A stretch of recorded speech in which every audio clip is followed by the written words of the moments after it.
Well, hello there, I'm Jordi from Jordinner and welcome to a new episode. Today we're making the Mcdonald's Grimace Shake. For this recipe we need vanilla ice cream, frozen raspberries, frozen blueberries, milk and whipped cream.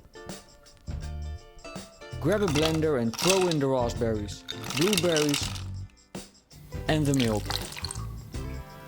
Also add 2 tablespoons of vanilla ice cream. Put it in your blender and not on your counter.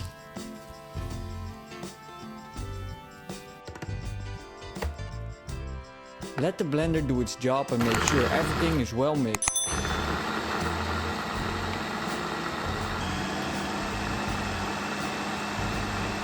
If it's too thick, you can always add some milk to thin it out.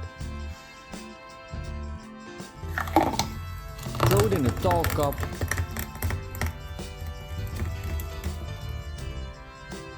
And put on way too much whipped cream on top. Enjoy!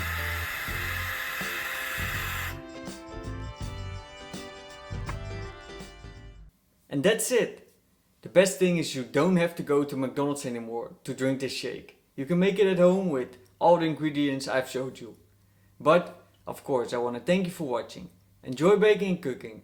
Let me know down in the comments what you want to see next. And I see you in the next video.